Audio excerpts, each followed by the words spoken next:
So this is the brief outline of the lecture, the review of the previous lecture, the objective or the learning outcome of this lecture, formation of the crude oil and the natural gas, the separation of the crude oil and gas, how we go for the conventional oil separation and unconventional oil separation, the surface mining method,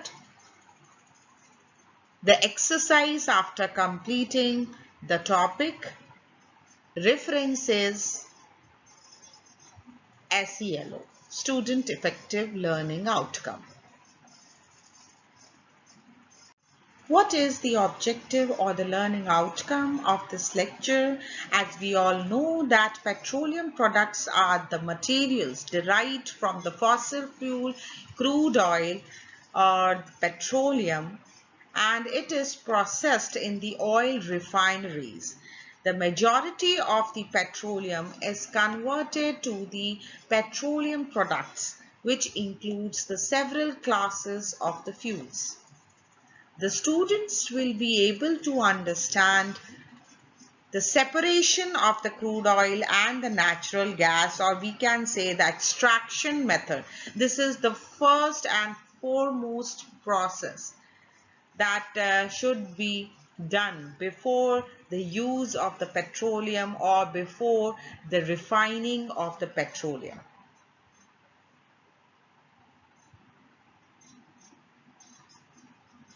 In the previous lecture, we have discussed the chemistry of all type of the hydrocarbon present in the crude oil. As we all know, the main hydrocarbons which are there in the crude oil that can be classified as the paraffins, olefins, aromatic compounds, the cyclic saturated compounds or the hydrocarbons, that is naphthalene, and cyclic unsaturated hydrocarbons, naphthalene.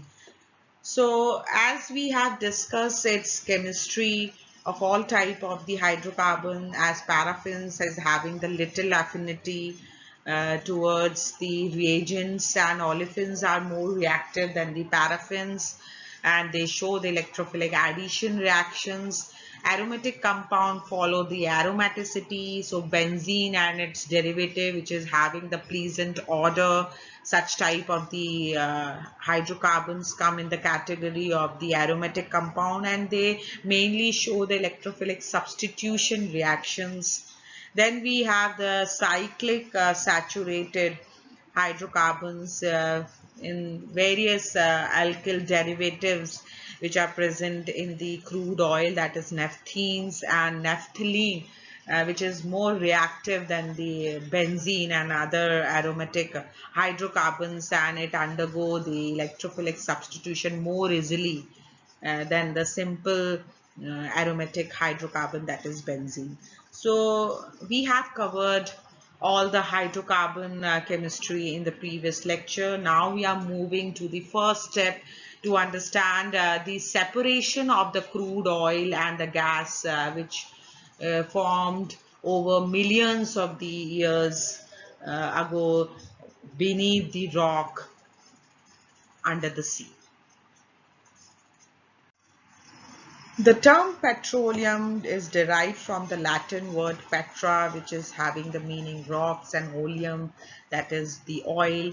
And petroleum describes not only the mixture of the hydrocarbons in the crude oil, including the gases, solids, which are dissolved in the liquid, but also any free gas, which is called the natural gas or the petroleum gas, is associated with it.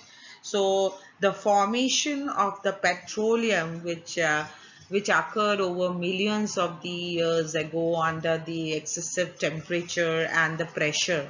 So including the gases and the solid which are dissolved in the liquid, the petroleum, it is associated with the free gas, and that is called the petroleum gas or the natural gas, which is associated in it in the formation. So how the formation of the crude oil and the natural gas occurs? The weathered rock material through the erosion from the land masses come up in the sea and accumulated in the layers of the sea.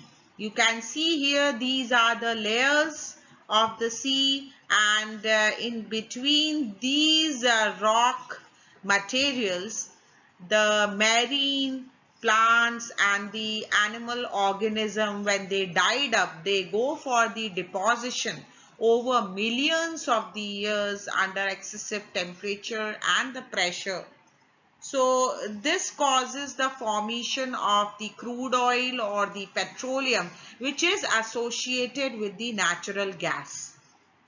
Understood? So these are the rock layers. We can say the upper impermeable rock and the permeable rock. In between, the deposition and accumulation occurs, which leads to the formation of the petroleum or the crude oil along with the natural gas.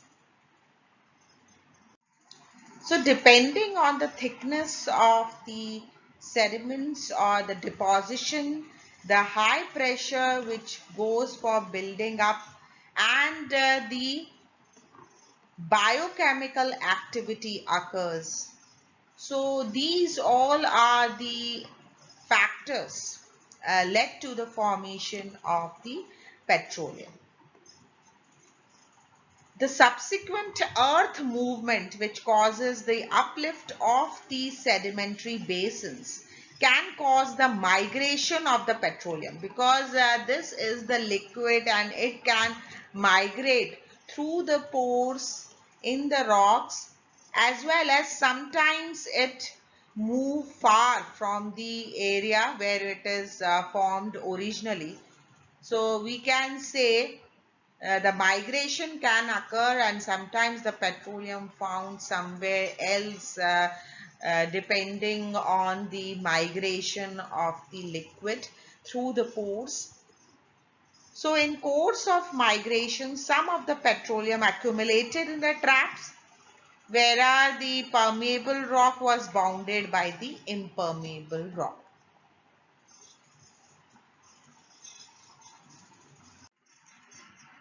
Because the liquid oil and the associated gas are trapped in a large amount into one area of that permeable rock, it can be possible to drill out vertically into this rock. The oil and gas under the pressure rises up a pipe to the surface. So it can be easily possible to drill out both the oil and gas through this permeable rock, and under the pressure it rises up by a pipe to the surface. The gas is then separated from the oil, and then the crude oil is to be stabilized. The gas and the oil are then transported by the pipes either by the land to the refinery or to a ship tanker. So there are two processes of the transportation of the oil and the gas. Either directly it is taken through the land vehicle to a refinery area, or to a ship tanker. If they are being transported by the ship, this is to be careful. The gas should be liquefied before being pumped into the tanker. The tankers can readily offload the gas, so it can easily be offload, or it shall be put to the refinery area.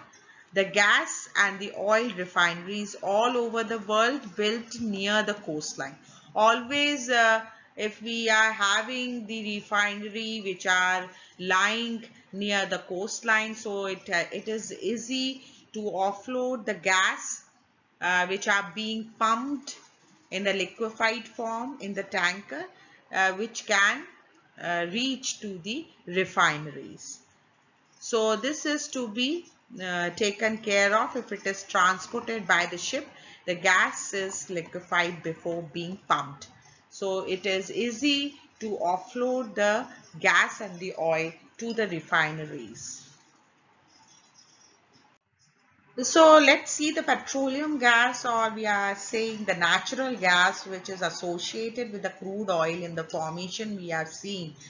It is actually principally constitutes the major proportion of methane, with a smaller amount of the other alkanes like ethane, propane, and butane. So ethane, propane, and butane are in the smaller proportion, but the major proportion is of methane. As with the liquid oil, the composition of the natural gas varies from field to field. So the major proportion methane and the smaller proportion the alkanes, their proportion varies from field to field depending on the geographical locations and the area. In some fields, the methane may make up 98% of the gas. That is also known as dry natural gas. Okay. So if it is having 98% proportion of the methane is there, so that is, we can say that type of the gas is called the dry natural gas. And in the wet natural gas, as much as 20% of the gas is made up of other alkanes. So we can say 80% is of the major proportion of methane, and rest of 20% is the smaller proportion of the alkanes, that is ethane, propane, and butanes. So in the wet natural gas, the 20% of the proportion, the smaller proportion of the alkanes. Some natural gas in southern France contains large amount, up to 16% of the hydrogen sulfide, and others, as in US, considerable amount of helium is also there. In some of the fields, the natural gas contain up 7% of the helium by volume. So we have the different type of the proportions of the natural gas seen in the southern France, which is having the large amount of the hydrogen sulfide, that is up to 16% it is found. And in US, the considerable amount of the helium gas is to be seen. So up to 7% of the helium by volume is found in the natural gas composition.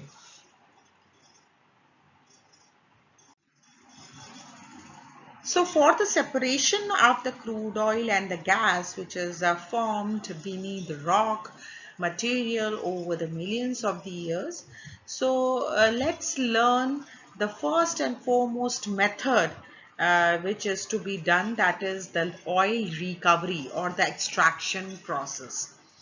The oil is recovered or extracted using different kind of the methods, and it depends on the geology, geological location, or the field where the petroleum and the gas was found.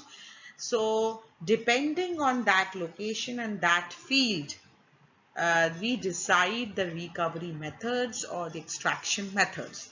So oil can be classified as the light, medium, heavy, or the extra heavy. Understood? So we have to see the oil type based on the geological area or the field where we get. The light and the medium oil can flow naturally to the earth's surface. So the light and the medium oil flowability is very natural, and it is generally extracted from the ground using vertical drilling and the pumping process. The simple traditional vertical drilling and the pumping process. So under the high pressure, the oil and the gas pumped out through the pipe to the surface. So it can be easily done for the light oils and the medium oils. And we can say this type of the light and the medium oil pumping and the drilling includes the Canada offshore oil.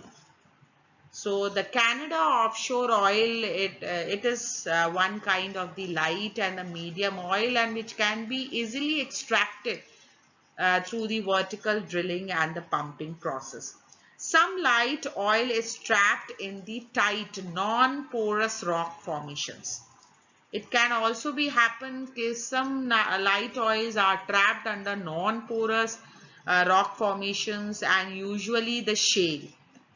Such type of the non-porous rock formation is called shale, and the light tight oil can be recovered using horizontal drilling, and we can say hydraulic fracturing.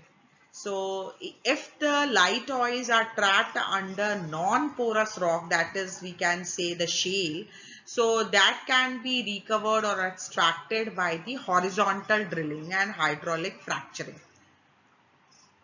So fracturing means breaking of that rock, and it can be pumped out to the surface.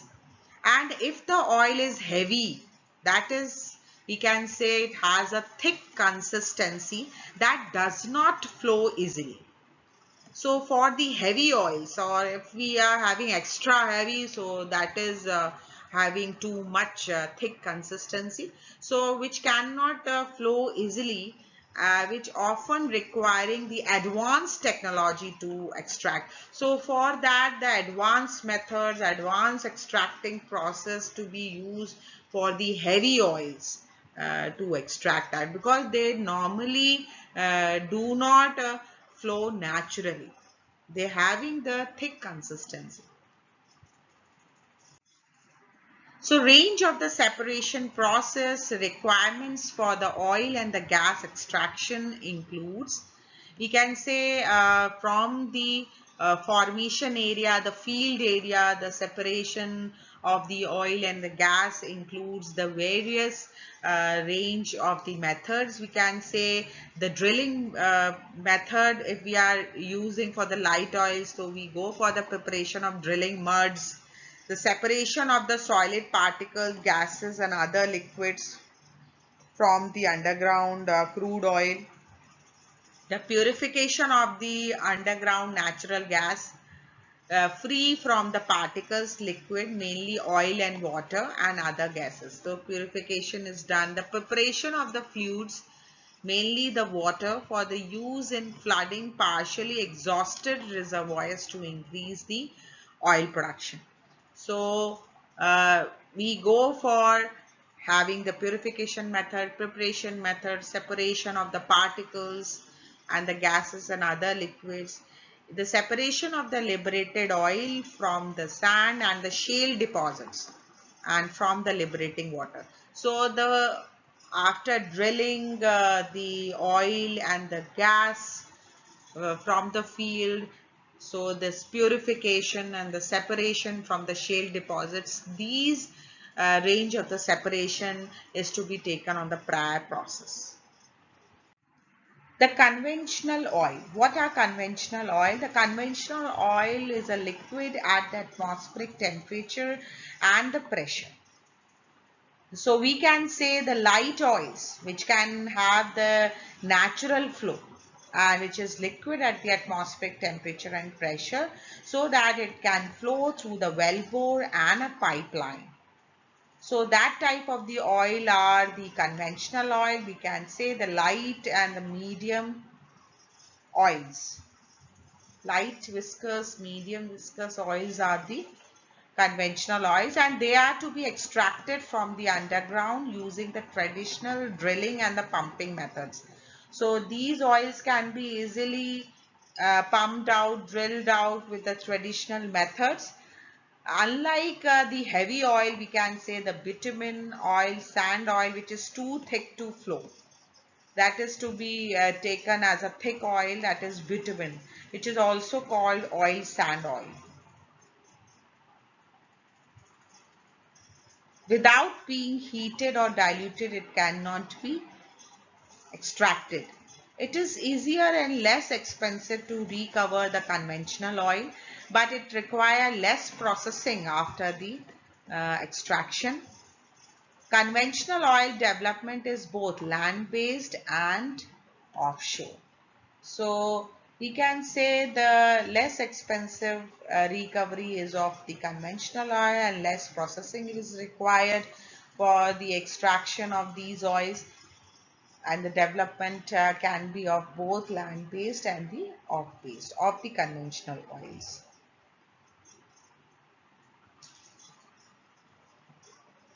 Unconventional oil cannot be recovered using the conventional drilling or the pumping methods. We can say the bitumen oil, sand oil, that is to be taken as the unconventional oil that is having a thick consistency. And for this, the advanced extraction techniques such as oil sand mining and in situ development. These are the two methods for the unconventional oil extraction. Because it is very difficult to recover the heavier oil by the simple drilling and the pumping method. So for the recovery of the heavier oil, which does not flow on its own, it is required some heating. Without that, it cannot flow on its own. So for that unconventional oil, we have to use advanced extraction methods, the oil sand mining and the in situ development. The oil found in the geological formation that make it more difficult to extract, such as the light tight oil, LTO, which is also the unconventional oil because the non-traditional techniques are needed to extract from the underground reservoir. Sometimes I have said earlier also, there is the light oil which is bound to the non-permeable rock. For that also, that is called light tight oil. So that is also be considered in the unconventional oil because the normal traditional methods like drilling and pumping cannot be used for such oils for the extraction, and it requires the advanced technique or non-traditional technique needed to extract the oil. So light tight oil is found throughout much of the Western Canadian Sedimentary Basin, WCSB, and in central and eastern Canada also it was found. LTO is found deep below the Earth's surface, primarily within the low permeability rock formations including the shale, sandstone and mudstone reservoirs. So the kind of the oil extraction uses the horizontal drilling for the light tight oil, and this is the advanced method, that is the hydraulic fracturing. So this is also the advanced and the non-traditional technique used for the extraction of the LTO, that is light tight oils. Oil recovery in the heavy oil or the oil sands use two main methods. The one is the mining method, or the second one is in situ method. So the method to be selected, either the mining or the in situ, it depends on how deep the oil sand deposits are. So the mining or the in situ, both are the advanced extraction method for the oil recovery. So we have to select any kind of the extraction method depending on how deep that heavy oil or the oil sand deposits are. So let's take first method, that is surface mining. This is to be done, and it is used when the oil sands deposits lie within 70 meters of the earth's surface. We can say 200 feet. So if their deepness and the deposition is lying within the 70 meters or 200 feet of the earth's surface, we select mining. 20% of the oil sand reserves are close enough to the surface to be mined. The large shovels scoop oil sand into the haul trucks that transport it into the crusher, where the large clumps are broken out. The oil sand is when mixed with the hot water and pumped by the pipeline to a plant called upgrader, where the bitumen, that is the heavy oil, is separated from the other components like sand, clay and water. Understood. After the mining process, it is taken up in the haul trucks for the transportation, where the large clumps should be broken down, and then it is mixed with the hot water and passes to the upgrader, where there is separation takes place from the sand, clay and the water. In the surface mining method, the tailing pond is one of the common methods which is used around the world. And in the soil sands, the tailing, which consists of the water, sand, clay and a small amount or the trace amount of the oil, are pumped to the ponds, where the sand and the clay gradually settle to the bottom, and the water near the top is reused in the mining and bitumen, that is heavy oil, separation process. So one of the common method used in the surface mining, that is the tailing pond. And what is tailing? Tailing consists of the water, sand, clay with a small amount of the oil is pumped to the ponds, where the sand and the clay usually settle to the bottom. So once the tailing pond work is completed and it is no longer needed, it is reclaimed.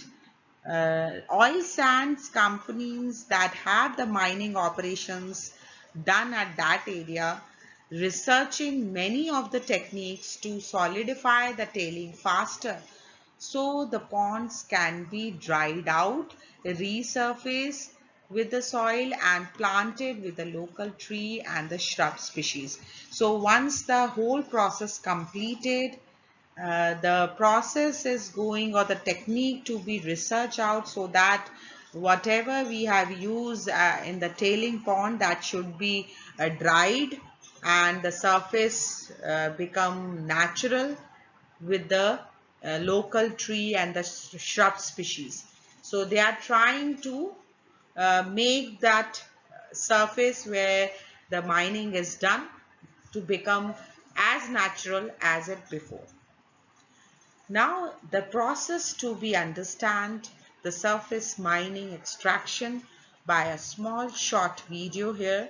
I'm thankful to the site cap.ca, which is explaining through a short video this extraction process. So let's have a view.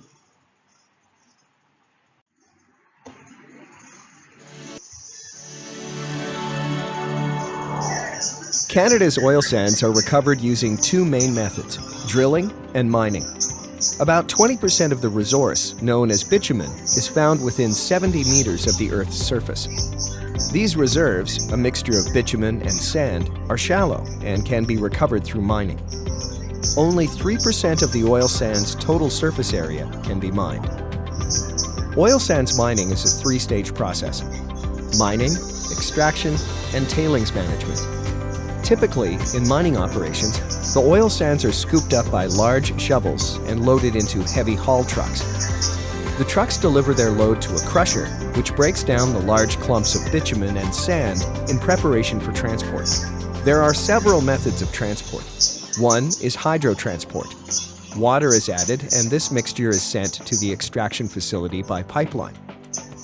During extraction, the mixture is fed into an extraction vessel to be treated.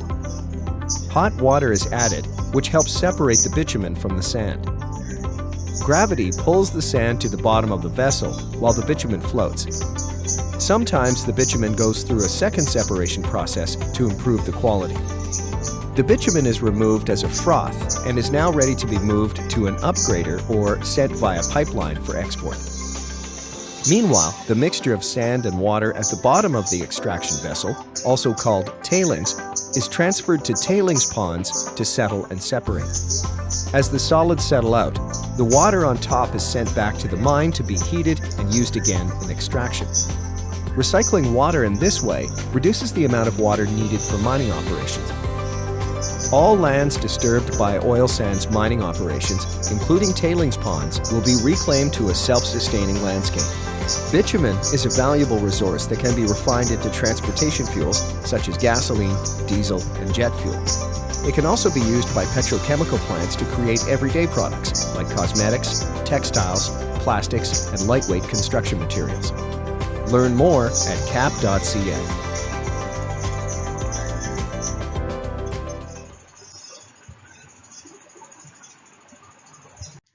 Now you have understand the oil recovery methods. So there is exercise. Solve the questions. These are the references. SELO, the application of the concept of the topic that we can easily understand in this topic, and adaptive thinking skills.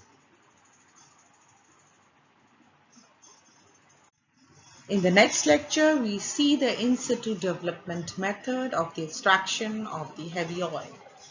Till then, thank you and take care.